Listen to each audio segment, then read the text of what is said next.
hello and welcome to my channel. I'm Michaela Peters, or Mikaela Peters as they call me in Finland. Right now we have the sunset happening at about 9 o'clock, so really we know it's getting late in the year because it's no longer setting at like 11.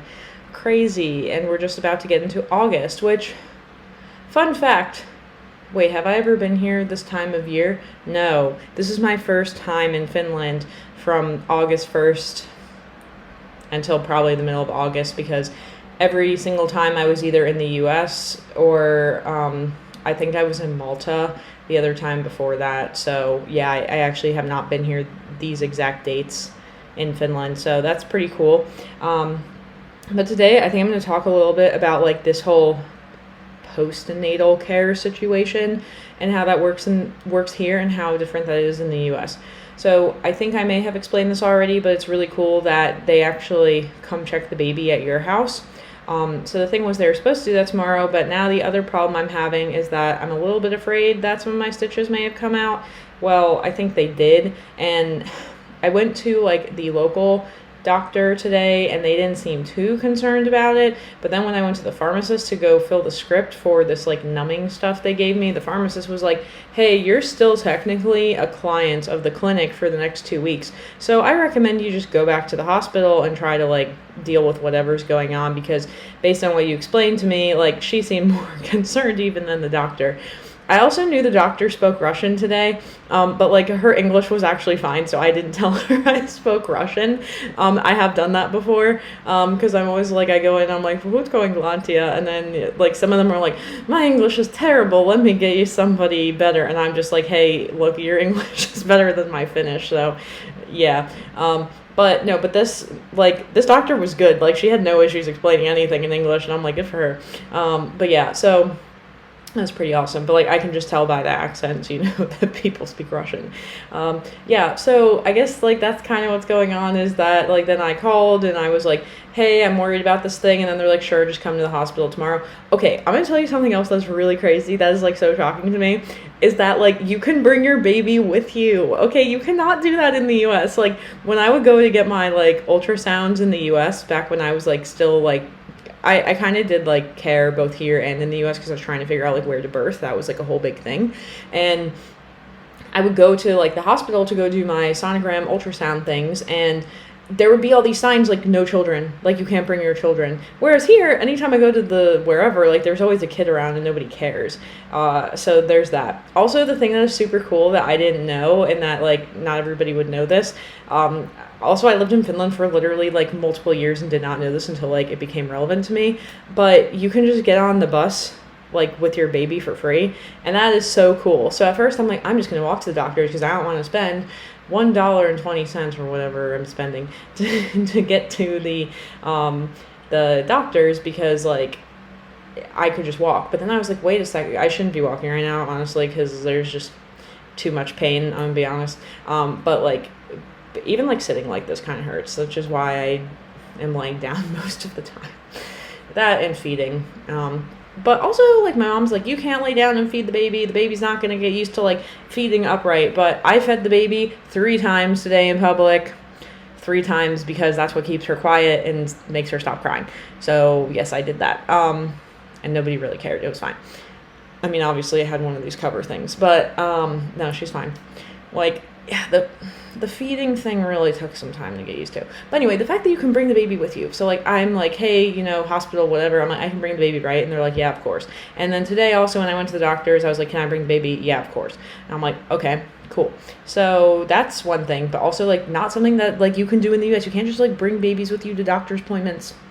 So to me, it's so crazy that you can do that here. And then people are gonna be like, why wouldn't you be able to bring your baby? What are you going to do with your baby? I have no idea what I was going to do with my baby. Pawn my baby off onto somebody else. I also have not figured out like how to feed my baby when I'm not around. Eventually that's like an okay thing to do, but I think you're not really supposed to do that at the very beginning. So I like kind of don't really want to be separated from my baby anyway, because I don't think it's like good at this point. So yeah, it was good that I could bring my baby. I literally fed my baby twice at the doctor's, and because there was an emergency, then I had to wait. And then they had to check. So they did check that I had an infection through like a finger sample. That's like a little bit. So I have a little bit of an infection. That's what I'm trying to say.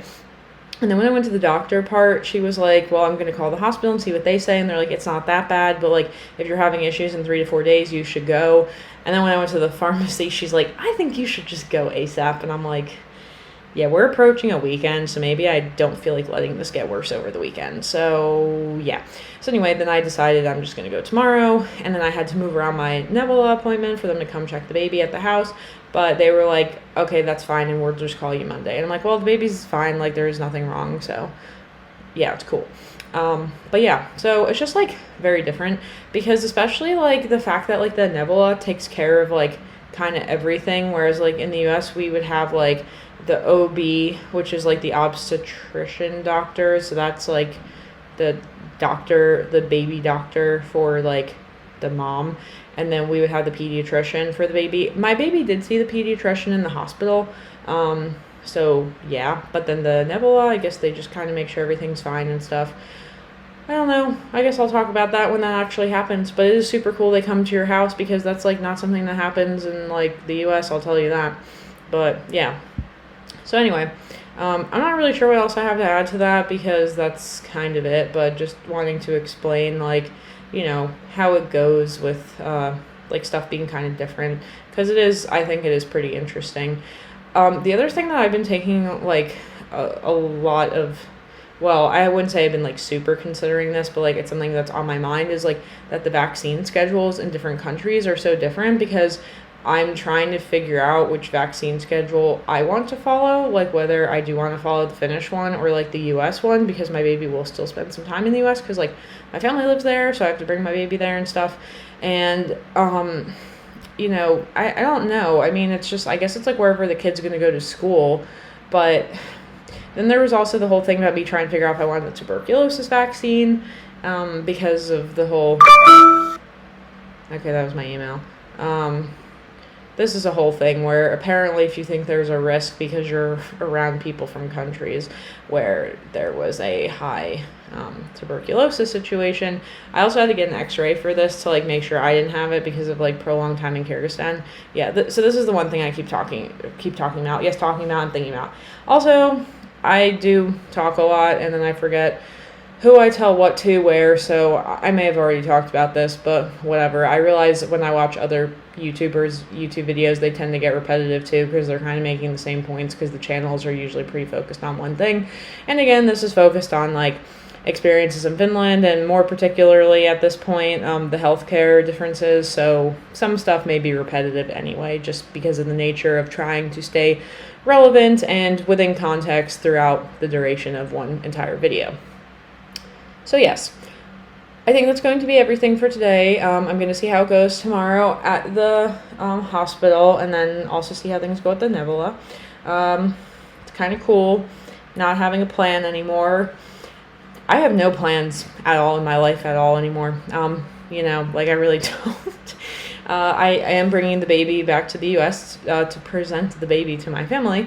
You know, at some point later this year. But other than that, nope. Although today I was thinking how cute it would be to like bring my baby to Milan, because the La Pedranza airport flies to Milan. Obviously I'm not doing that anytime soon, but like I did have that thought. But that's it. That's really it. Okay, well, hopefully this was interesting to at least one person, and I'm going to keep trying to make like Finland-oriented videos on this channel, just talking about some of the differences or the experiences that I've had. So thank you very much for your time and attention. Also, if you like my channel, don't forget to like and subscribe. But seriously, the subscribing part is how I get monetized. Yeah, actually, fun fact for those of you who don't know this, because I did monetize my previous channel, so like I'm trying to monetize this one and make it finish, and then TBH, I'm doing it so I can get paid in euros, because I get paid for my other channel in dollars, which is not super helpful, especially considering the exchange rate right now because of all the tariffs and politics, which I try to ignore, but unfortunately it does affect my bank account, so I have to pay somewhat of attention. But anyway, what I'm trying to say, for those of you who don't know, is you have to get to like, what is it now? I can't remember if it's 4,000 or 8,000 watch hours, which That part's doing pretty well, but then you have to get to 1,000 subscribers, and right now I'm at about like 400. So anyway, that's why I'm encouraging you to subscribe if you like this. Otherwise, I will just keep making videos, and then for some reason the algorithm sometimes likes them, and then it will probably grow naturally anyway. But regardless, that is the offer here. Don't forget to like and subscribe if you enjoy this content, and I will keep making some more at some point while my baby's sleeping usually. Okay, so that's it. Until next time. Bye.